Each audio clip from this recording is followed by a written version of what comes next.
Hi everyone, Jen here.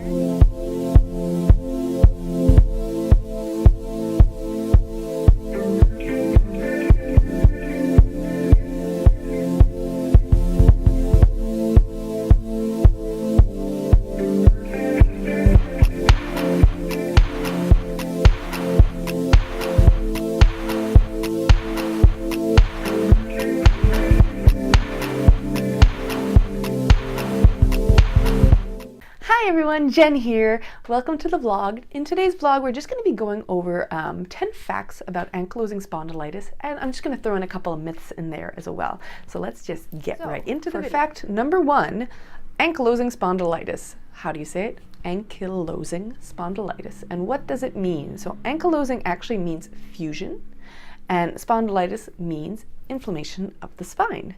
So from that, you can kind of gather what this disease pertains to. You can have a fusioning of the spine, but it is much more than just that. So, fact number 2 is that ankylosing spondylitis is an immune-mediated inflammatory disease. So what this means is that your immune system kind of goes a bit haywire, and it's not sure what to do, and it starts attacking healthy cells. So what your body is doing in a sense is it's attacking itself. In AS, what typically happens, the areas that are attacked the most is the spine, so obviously, particularly in the SI area, so the sacroiliac junction, but it can attack more areas of joints, so your major joints, your wrists, your elbows, your shoulders, your hips, your knees, your ankles, all of that.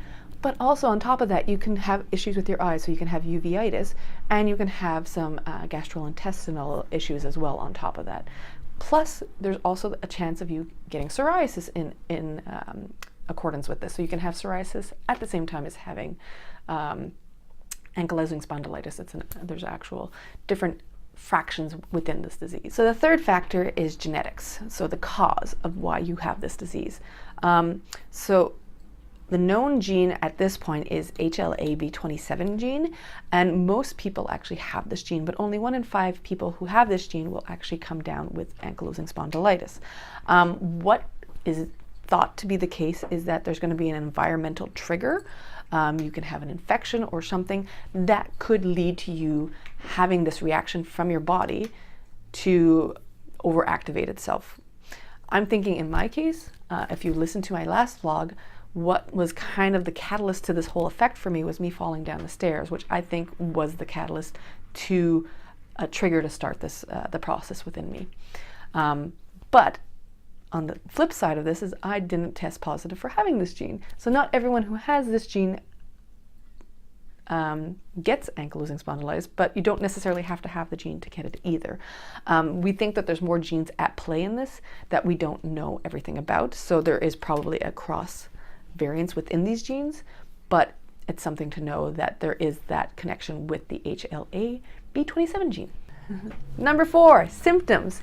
So typically, onset of symptoms starts between the ages of 17 and 45, and there is a predominance of men getting this disease over women. Men, you will typically see a more characteristic layout of how the disease progresses. It usually starts in the lower spine and moves out from there. Women kind of starts a bit differently. We usually have more peripheral pain, so in outside joints you do get pain in the spine as well, but usually onset is a bit different than men, so it makes it a bit harder for us to pinpoint what factors or what disease you might have due to it not being the same in women. Another thing that you're going to notice with these symptoms is that they are stronger when you are inactive. So when you wake up in the morning, you're going to be a lot more stiff than after moving around.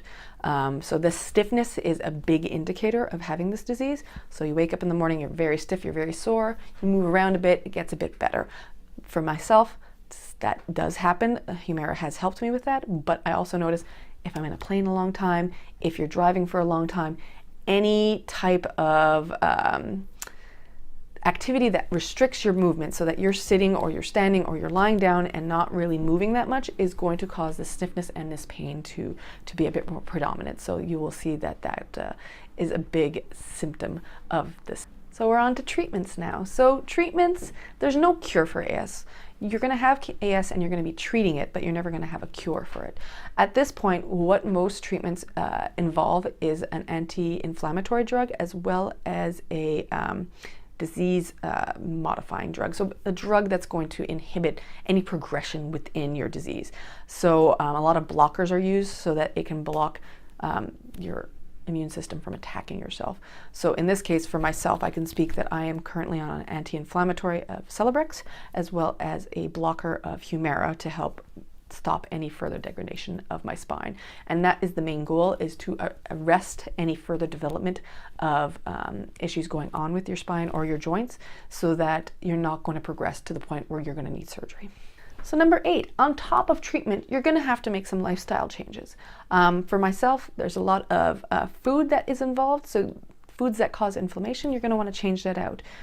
You're going to want to take a bit better care of yourself, maybe do some occupational therapy, some physiotherapy to help with your mobility. It's just a lot of lifestyle changes to accommodate your limitations at this point. Number 9, for those people who weren't able to get to a doctor or get a diagnosis early, there is the final step of surgery that you can take if necessary. So there's even joint replacements, hip replacements.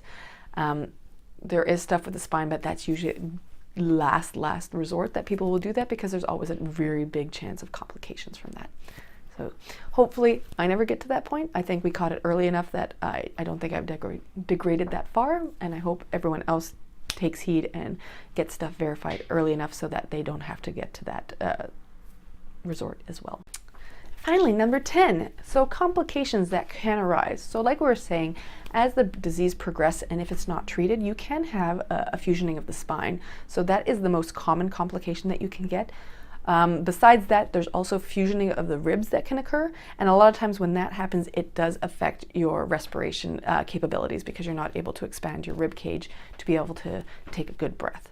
Other things, like I mentioned earlier, you can get uveitis, which is an inflammation of the eye, which can cause pain, blurring vision, and whatnot. You can also get iritis, so you can actually see reddening around your iris. And then on top of that, there is the abdominal issues that can come into play and psoriasis. One other thing to note is that there can be some issues with your aorta, so there can be some enlarging with the aorta, which can lead to heart issues down the line as well. So these are all things that you have to take into account. Hopefully you enjoyed these 10 facts. Now let's get into some myths. Myth number 1, ankylosing spondylitis is a rare disease. No, it's not. It's actually found within 1.4% of the population. So it's more common than ALS, MS. So although these are very, not designer diseases, but they're diseases that are well known, they're a lot less frequent than people who actually have AS, which is a disease that most people have never even heard about. Myth number 2, ankylosing spondylitis is only found in men. Obviously it's not, otherwise I wouldn't be here. And although young men are 2 to 3 times more likely to get ankylosing spondylitis than a woman, it's still pretty prevalent in women as well. Myth number 3, ankylosing spondylitis is always found in conjunction with back pain. Once again, with me, obviously not. It tends to be more frequent in men that it's associated with really severe back pain, but for women, it actually occurs in the peripheral joints first, so it's not always the first indicator of you having the disease. Myth number 4, ankylosing spondylitis only affects your spine. And this is again not true because it does affect other joints, but it can also affect your eyes and your intestinal tract, and also it can even affect your heart and lungs. And finally, myth number 5, you have a sore back, rest it, it'll make it feel better. And this is actually the contraindication for this actual disease. So if you have a sore back with ankylosing spondylitis, we actually want you to be more active because this is going to help reduce the pain that you're experiencing. So unlike anything else, you pull your back, you rest it. In this case, yes, your back is sore. Resting it's going to make it more sore. I hope you guys enjoyed this video. As always, please hit that subscribe button and hit the bell notification so that you can know when I upload. I try to upload every week on Sunday, and I'll see you guys next week. Bye!